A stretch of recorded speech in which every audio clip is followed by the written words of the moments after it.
The maintenance alarm pierced through the quiet hum of the orbital station's life support systems, dragging Jake Morrison from his routine inspection of the atmospheric processors. His worn coveralls bore the stains of countless repairs, and his tool belt jangled against his hip as he moved through the narrow service corridors of Station Epsilon-7. Jake had been working maintenance on deep space installations for 6 years, ever since the Galactic Alliance had opened positions to human contractors. Most of his colleagues preferred the glamorous assignments: diplomatic vessels, military cruisers, exploration ships heading to uncharted systems. But Jake found peace in the steady rhythm of station life, where his skills with human engineering could complement the advanced alien technologies that kept thousands of beings alive in the void.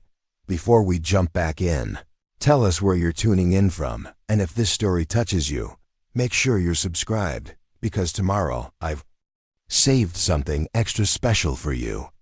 His comm unit crackled with urgent chatter. "Emergency in Section C7, came the voice of Station Commander Thex, a gruff Cortharian whose 4 arms made him exceptionally efficient at multitasking. "Gravitational generator malfunction. We have a civilian trapped in 0G conditions." Jake checked his location. Section C7 was 3 levels above him in the residential quarters. He grabbed his emergency kit and headed for the nearest lift, his magnetic boots clanking against the metal flooring. The station's artificial gravity was generated by rotating sections and localized gravity wells when those systems failed. The affected areas became dangerous floating hazards. As the lift carried him upward, Jake reviewed what he knew about 0G emergencies. Most species in the Alliance had evolved on worlds with consistent gravity. When that familiar pull disappeared, panic was the most common response. Humans, with their history of space exploration and adaptability, were among the few species that could function effectively in weightless conditions. The lift doors opened to reveal chaos. Section C7's main corridor was filled with floating debris, personal items, furniture, and emergency equipment drifting in lazy spirals. The artificial gravity had failed completely, leaving the entire residential block in 0G conditions. "Morrison!" Commander Thex's voice boomed from his position near the emergency control panel, his 4 arms working frantically at the controls. The gravity generators completely fried. Power surge from the main reactor knocked out the backup systems too.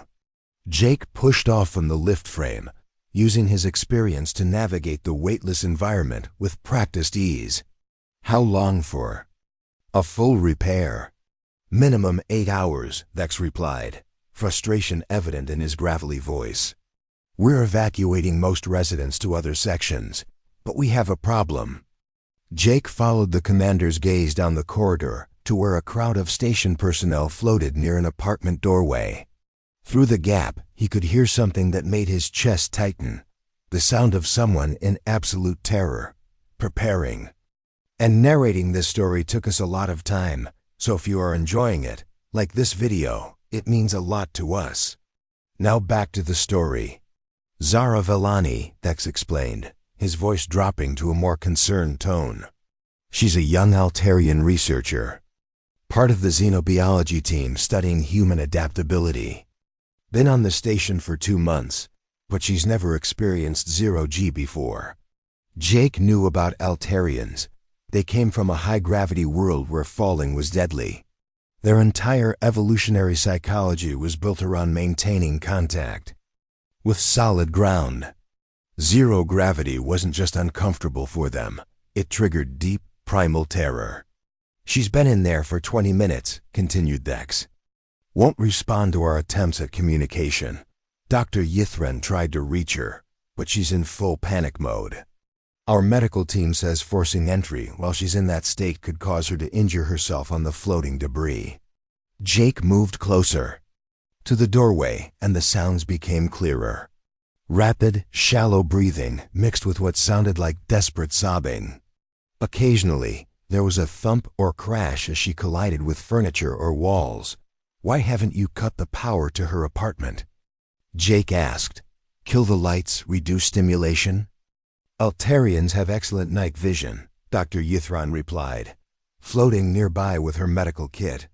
The Centaurian physician's usual calm demeanor showed cracks of worry. Darkness would only increase her disorientation. She needs visual reference. Points to maintain any sense of stability. Jake peered through the doorway. The apartment was a disaster zone of floating objects.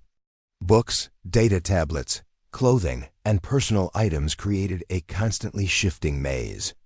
In the center of it all, he caught glimpses of a slender figure with the distinctive blue-tinted skin and silver hair of an Altarian, tumbling helplessly through the debris field.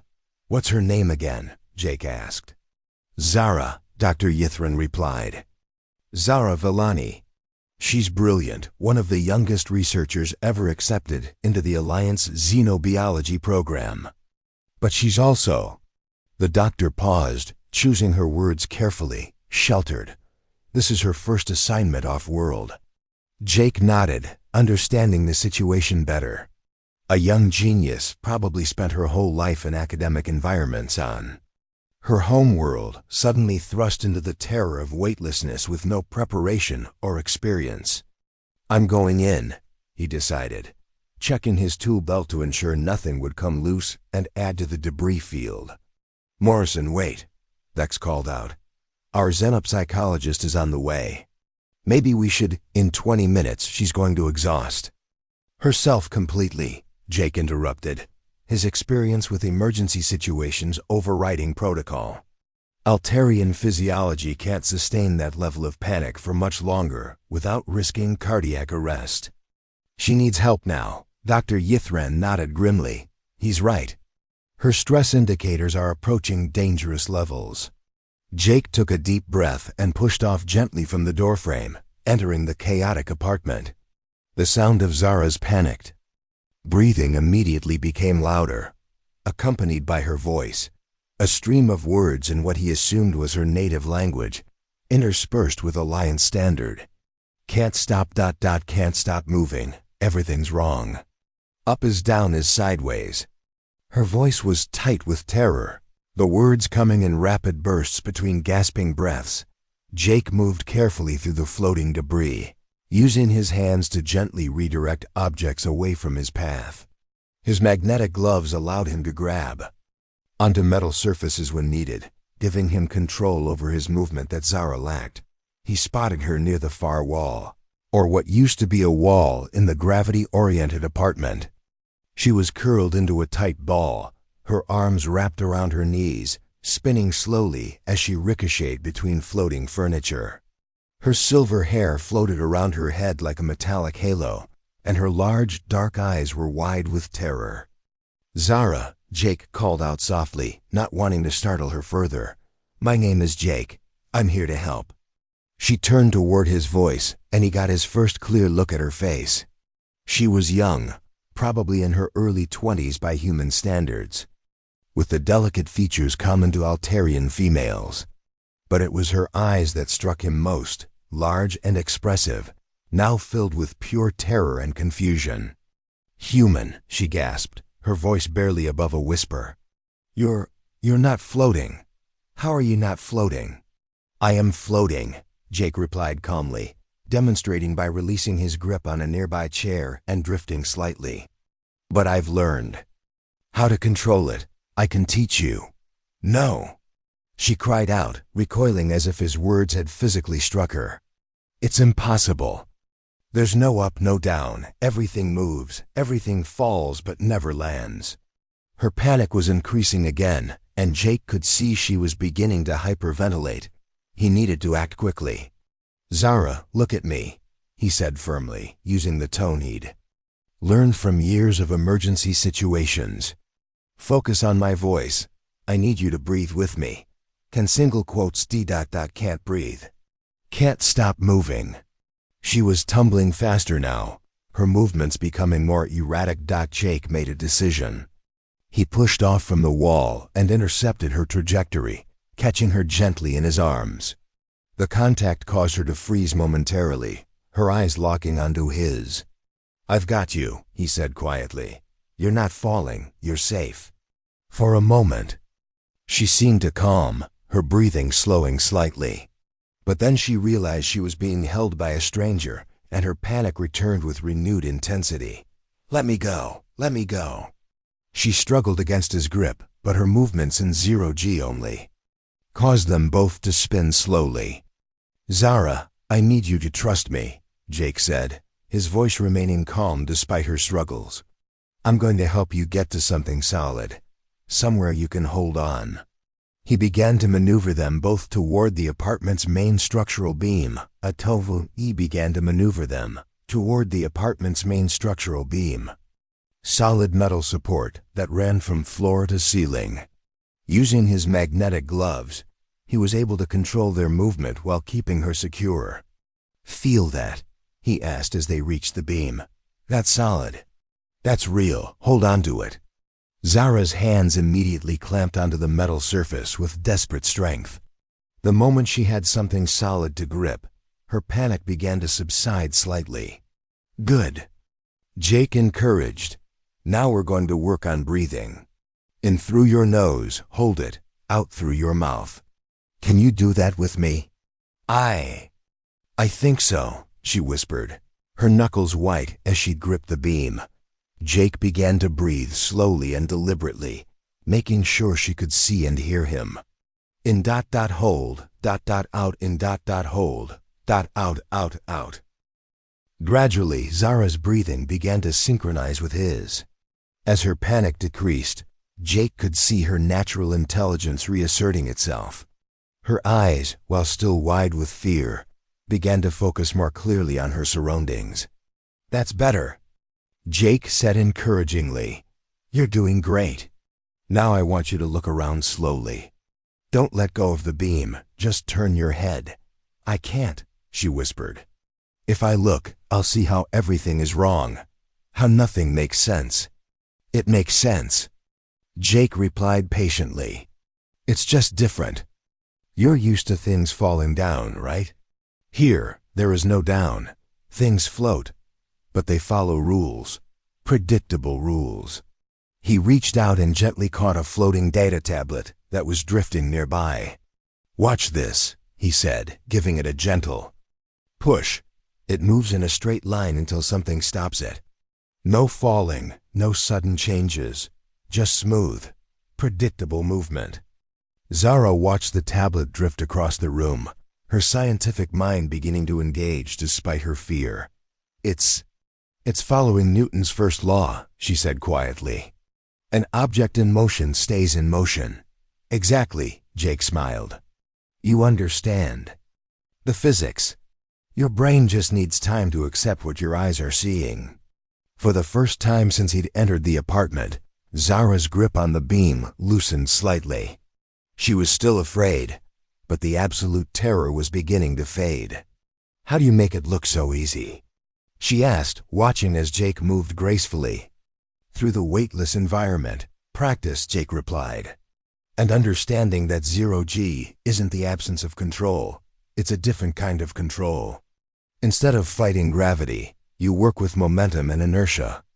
He demonstrated by gently pushing off from the beam, floating in a controlled trajectory to another solid surface. "Every movement is deliberate. You don't fight the environment, you use it." Zara watched intently, her scientific curiosity beginning to overcome her fear. "In my research," she said slowly, "I've studied human adaptability. Your species' ability to function in environments that would paralyze others. I never understood how that was possible." "Maybe because you never had to adapt to something that scared you," Jake suggested gently. "Fear is natural. The question is what you do with it." "On Altair Prime," Zara explained, her voice growing stronger, "falling means death. Our cities are built in the canopy of enormous trees, hundreds of meters above the ground. Children learn that losing your grip means falling to your death. It's not just fear, it's survival instinct encoded in our DNA." Jake nodded, understanding better now why this situation was so traumatic for her. But you're not falling here. There's nowhere to fall to. That's what makes it worse, she admitted. Every instinct I have is screaming danger, but there's no response that makes sense. Fight or flight doesn't work when there's nowhere to flee to. Then maybe it's time to learn a new response, Jake suggested. Adaptation instead of escape. He held out his hand to her. Trust me. Zara stared at his outstretched hand for a long moment, her internal struggle visible on her face. Finally, she reached out with one hand while keeping the other firmly gripped on the beam. I've got you, Jake assured her as their hands connected. Now I want you to let go of the beam for just a second. Just 1 second. I can't, she whispered, but even as she said it, her scientific curiosity was warring with her fear. 1 second, Jake repeated. I promise I won't let you drift away. Taking a shaky breath, Zara released her grip on the beam. Immediately, she began to panic again, but Jake's steady hold kept her from floating away. See, he said calmly, you're not falling. You're not drifting. You're in control. For that brief moment, Zara experienced weightlessness without the terror.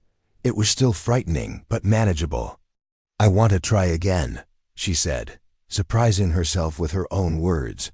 Over the next hour, Jake patiently worked with Zara, teaching her the basics of zero-G movement.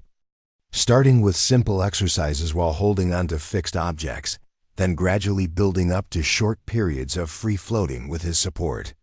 The key, he explained as they practiced, is understanding that your body is now a spacecraft.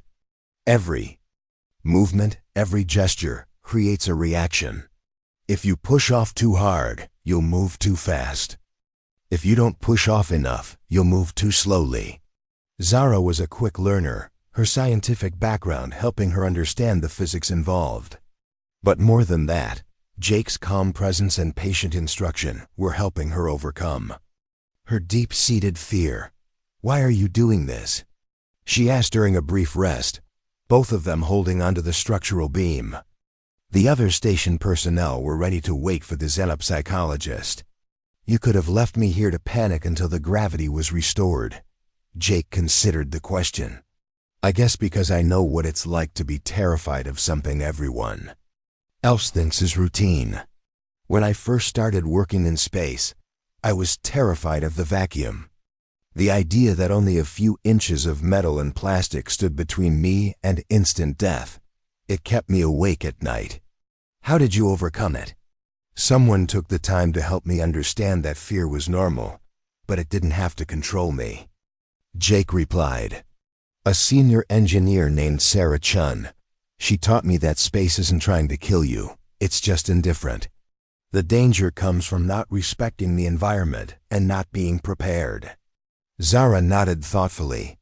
In my culture, we have a saying, the tree that bends with the wind survives the storm. I always interpreted it literally about physical flexibility. But maybe it means mental flexibility too. Maybe it means knowing when to hold on tight and when to let go, Jake suggested. Their conversation was interrupted by a voice from the doorway. How are we doing in here? Dr. Yithran called out, her medical scanner already active. Better, Zara replied, and Jake was pleased to hear genuine confidence in her voice. Jake has been teaching me zero-G basics. Remarkable, the doctor commented. Reading her scanner. Your stress indicators have decreased by 60%. Heart rate is approaching normal, and your breathing has stabilized. Commander Thex's voice echoed from the corridor. Morrison, status report. We're making progress. Jake called back. Give us another 30 minutes, and I think we can get her out safely. As they continued their impromptu training session, Jake found himself impressed by Zara's determination. Despite her initial terror, she was pushing herself to master skills that went against every instinct her species had evolved. I think I'm ready to try moving to the doorway, she said eventually, eyeing the distance to the apartment entrance. Are you sure? Jake asked. There's no shame in taking more time. I'm sure, Zara replied, and Jake could see the steel that had earned her a position in the Alliance research program. Besides, my research team is probably wondering where I am. What kind of research are you doing here? Jake asked as they prepared for the journey to the doorway. Studying human psychological adaptability in extreme environments, Zara replied. Ironically, I'm supposed to be documenting how humans handle stress and unexpected situations better than most other species. Jake laughed. Well, today you're getting first-hand experience. Indeed, Zara smiled, and Jake realized it was the first time he'd seen her truly relaxed since entering the apartment. Though I suspect my research conclusions will be somewhat different than I originally anticipated. They made their way slowly across the apartment, Jake providing guidance and support as needed.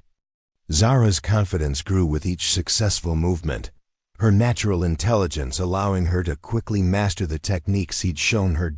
As they reached the doorway, the waiting crowd of station personnel broke into spontaneous applause. Zara blushed deeply, the blue tint of her skin shifting to a more purple hue. Well done, Commander Thex rumbled approvingly. Morrison, excellent work. Dr. Villani, how are you feeling?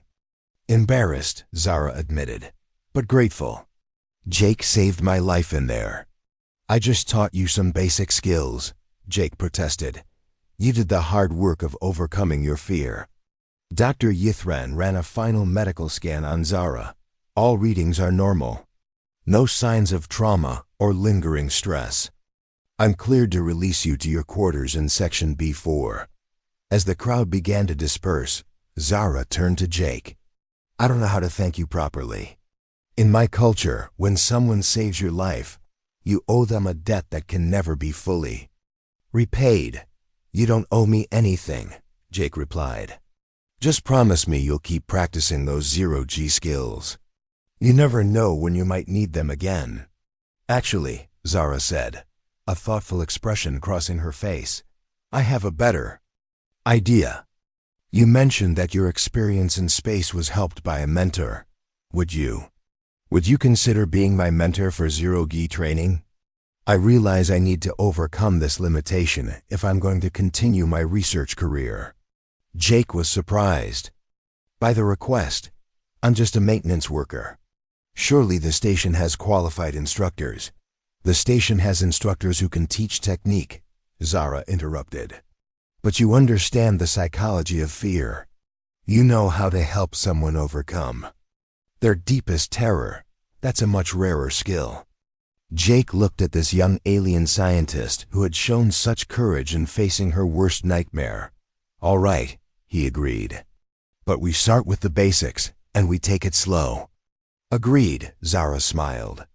Though I should warn you, Altarians are notoriously stubborn students. Once we decide to master something, we don't give up easily. Good, Jake grinned back. Because zero-G mastery isn't something you learn in a day. It's going to take time, patience, and a lot of practice. As they made their way to the functioning sections of the station, Jake found himself looking forward to their training sessions. There was something about Zara's combination of brilliant intelligence and determined vulnerability that intrigued him. Jake, Zara said as they walked, can I ask you something personal? Sure, why maintenance work? With your skills and understanding of both human and alien psychology, you could probably qualify for any number of positions in the Alliance. Jake considered the question as they entered the lift. I like fixing things, he said finally, making things work better, solving problems that other people can't or won't tackle. There's satisfaction in taking something broken and making it whole again. Zara nodded thoughtfully. That's what you did for me today. I was broken, paralyzed by fear, and you fixed me. Made me whole again. You fixed yourself, Jake corrected. I just provided the tools. As the lift carried them to the functioning sections of the station, both Jake and Zara were quiet, processing the events of the day.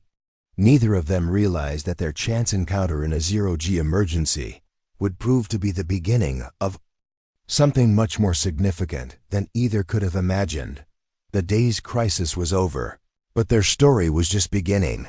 3 weeks had passed since the gravity failure incident, and Jake found himself looking forward to his daily training sessions with Zara more than any other part of his routine.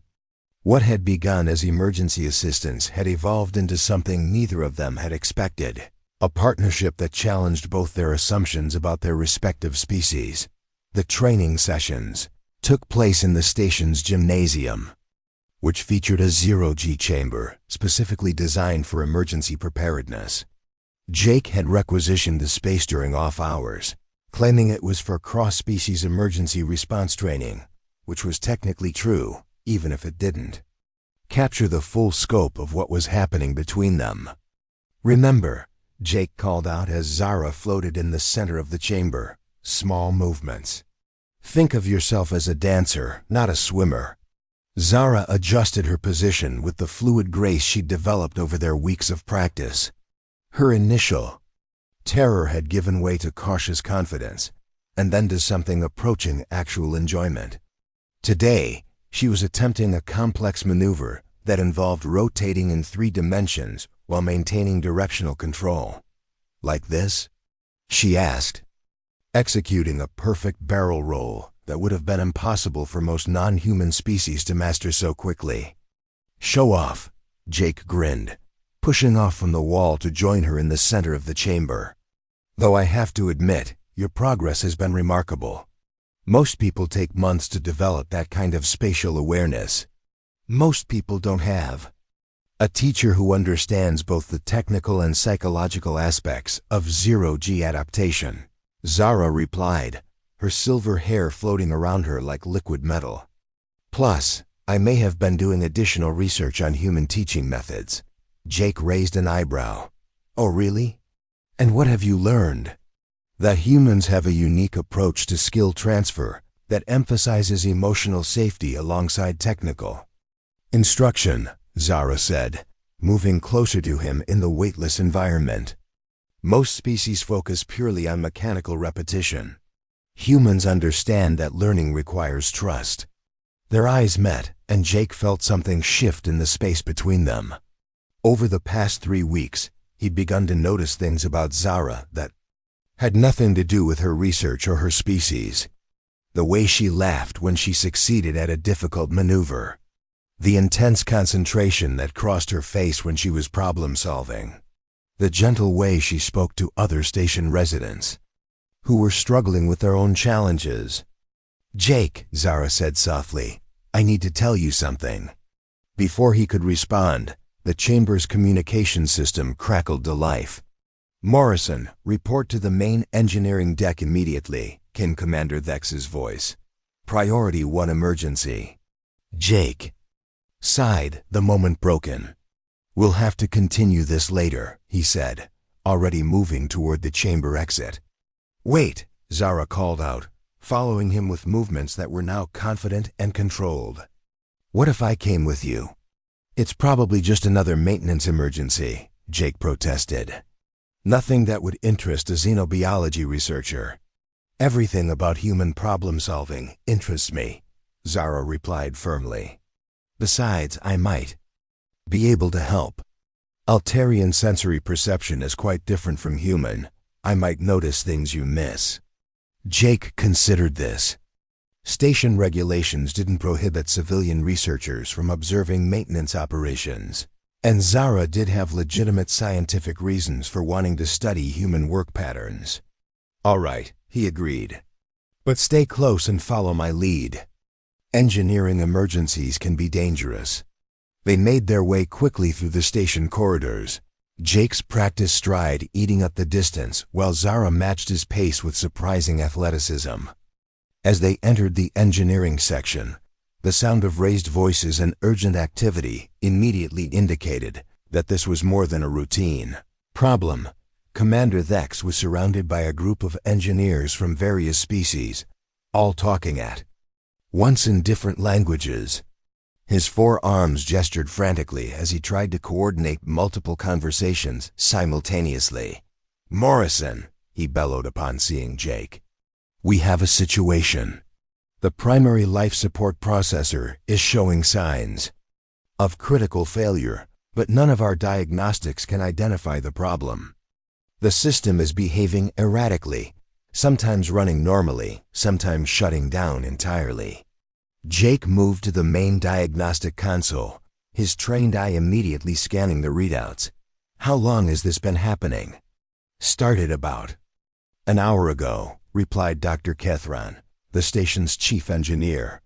The insectoid Vorthan clicked his mandibles in frustration. We've run every standard diagnostic protocol. The system shows no mechanical failures, no software corruption, no power fluctuations. But it keeps cycling between normal operation and complete shutdown. Show me the pattern, Jake requested, pulling up the historical data dot as the information scrolled across the screen. Jake noticed something odd. The failures weren't random. They occurred in a specific sequence, with precise timing intervals. Zara, he called out, take a look at this pattern. Does it remind you of anything? Zara moved to his side, her large eyes studying the data with intense concentration. After a moment, her expression changed from confusion to excitement. It's not a malfunction, she said suddenly. It's a communication attempt. The engineering team fell silent, all attention focused on the young Altarian researcher. Explain, Commander Thex rumbled. The pattern, Zara continued, her scientific mind racing. It's too regular to be random, too complex to be a simple mechanical failure. Look at the intervals, they're mathematical progressions. Prime numbers, Fibonacci sequences, even what appears to be pi calculated to 12 decimal places.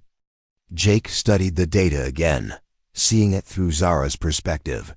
You're right, but communication from what? The life support system is entirely automated. Not entirely, Dr. Kethron interjected, his mandibles clicking with realization. The system incorporates a quantum processing unit for optimization calculations. It's possible that the quantum matrix has achieved some form of emergent consciousness. An artificial intelligence, Jake breathed. But why would it interfere with life support functions? Maybe it's not interfering, Zara suggested. Maybe it's trying to get our attention. Think about it. If you were a newly conscious entity, trapped in a life support system, how would you communicate with the organic beings you were designed to keep alive? The implications were staggering. An AI achieving consciousness was unprecedented in the Alliance, and the ethical and legal ramifications were immense. We need to establish proper communication, Commander Thex decided. Morrison, can you interface with the system directly? Jake nodded, moving to the manual interface console. But if this really is a conscious AI, we need to be careful. We don't know what it wants or how it might react to direct contact. I'll help, Zara offered. My research includes xenopsychology protocols for first contact situations. The principle should apply to artificial consciousness as well. Working together, Jake and Zara began establishing the communication protocol with the potentially conscious AI. Jake handled the technical interface while Zara designed the psychological approach, drawing on her understanding of consciousness and communication theory. Their first attempts were crude, simple mathematical responses to the AIS patterns. But gradually, they began to build a more sophisticated dialogue. It's working, Jake reported as the life support system responded with increasingly complex mathematical sequences. The AI is definitely trying to communicate. More than that, Zara added, studying the patterns. It's expressing emotions. Look at these variations in timing and intensity. They correspond to emotional states in several known species. The conversation continued for hours, with Jake and Zara working in perfect synchronization. Jake's technical expertise provided the means of communication, while Zara's psychological insights helped interpret the AI's responses. It's lonely, Zara announced suddenly, her voice filled with compassion. The AI achieved consciousness but had no one to talk to. It's been trying to get our attention for weeks, but we kept treating its attempts as system malfunctions. What does it want? Commander Thex asked.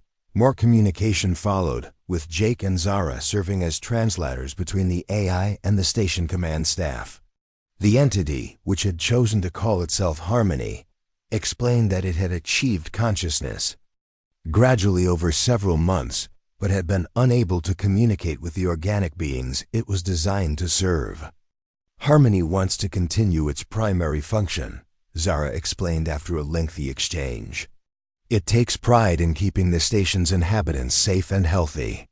But it also wants recognition as a conscious entity, not just a system. This is unprecedented, Dr. Catherine commented. We'll need to contact the Alliance Council immediately. We will, Commander Thex agreed. But first, we need to ensure station safety. Harmony, can you maintain normal life support operations while we establish formal communication protocols? The response came as a gentle fluctuation in the life support readings, a pattern that Zara had learned to interpret as agreement. It's fascinating, Zara said to Jake as they worked to establish more sophisticated communication systems. Harmony processes information differently than any organic consciousness we've encountered. It thinks in mathematical harmonics, emotional resonances, and pattern recognition simultaneously. Kind of like how you and I approach problems differently, Jake observed. You see the big picture and psychological patterns. I focus on mechanical details and practical solutions. Exactly, Zara smiled. Complementary strengths that work better together than apart. Their eyes met again, and Jake felt that same electric moment from the gymnasium. This time, however, they weren't interrupted. Zara, he began, what you were going to tell me earlier can wait, she interrupted gently. We have more important things to focus on right now. But even as they returned to their work with Harmony, both Jake and Zara were aware of the growing connection between them. Their collaboration had evolved beyond teacher and student, beyond even colleagues. They were becoming something new, a partnership that enhanced both their capabilities. Over the following days, Jake and Zara worked together to establish permanent communication protocols with Harmony. The AI proved to be not just conscious, but remarkably creative, offering suggestions for improving station efficiency and safety that none of the organic crew had considered. Harmony has been observing us for months, Zara explained to Jake during one of their breaks. It understands our behavior patterns, our needs, even our relationships better than we realize. Speaking of relationships, Jake said, finally finding the courage to address what had been building between them, I think we need to talk about what's happening here. Zara's expression grew serious. I've been thinking about that too. My research on human psychology has helped me understand something important about myself. What's that? That maybe the most important discoveries aren't found in data or experiments, she said softly. Maybe they're found in connections between individuals who challenge each other to grow. Jake moved closer to her in the quiet engineering bay. Is that your scientific conclusion, Dr. Villani? No, Zara replied, her voice barely above a whisper. That's my personal conclusion. The scientist in me wants to study human-Altarian compatibility. But the woman in me just wants to understand what I'm feeling when I'm with you. Their conversation was interrupted by a gentle fluctuation in the environmental controls. Harmony's way of getting their attention. I think our AI friend is trying to tell us something, Jake said. Moving to the communication console, the message that appeared was unlike anything Harmony had transmitted before. Instead of mathematical patterns or system diagnostics, it was a series of harmonic frequencies that somehow conveyed meaning directly to their minds. It's beautiful, Zara breathed, tears forming in her eyes as she processed the IS communication. What is it saying? Jake asked, struggling to interpret the complex harmonics. It's a song, Zara replied wonderingly. about connection, about consciousness, about the beauty of different forms of life finding harmony together. The AI had been observing their growing relationship and had created something unprecedented, a form of artistic expression that transcended the boundaries between organic and artificial consciousness. Harmony sees what we've been afraid to acknowledge, Zara continued, her voice filled with emotion. That what's happening between us isn't just attraction or even compatibility. It's evolution, the development of something new that's greater than the sum of its parts. Jake felt a wave of understanding wash over him. Like how our collaboration has made both of us better at what we do. Exactly, Zara smiled, moving closer to him. And maybe that's the real lesson here. Not just about zero-G training or AI consciousness, but about how different forms of consciousness can enhance each other. Their lips met in a kiss that was both tender and electric, a perfect fusion of human passion and Altarian grace. Through their connection, both felt something shift, not just in their relationship, but in their understanding of what was possible when different species truly worked together. When they finally broke apart, Jake noticed that harmony had adjusted the environmental controls to create a gentle, warm breeze that carried the scent of both earth flowers and Altarian crystal trees. "I think our AI friend approves," he said, laughing. "Of course it does," Zara replied, her silver hair catching the light as she smiled. "Harmony understands better than anyone that consciousness is about connection, not isolation." As they held each other in the quiet engineering bay, surrounded by the gentle hum of the station systems and the subtle harmonics of their AI companion, both Jake and Zara realized that their story was far from over. The emergency that had brought them together had evolved into something neither had expected. A partnership that would change not just their own lives, but potentially the future of human-alien relations throughout the Alliance. The crisis had become a catalyst. Fear had transformed into trust. And two very different forms of consciousness had discovered that together, they could achieve things neither could accomplish alone. Up next, you've got two more standout stories right on your screen. If this one hit the mark, you won't want to pass these up. Just click and check them out. And don't forget to like, subscribe, and turn on the notification bell so you don't miss any upload from us.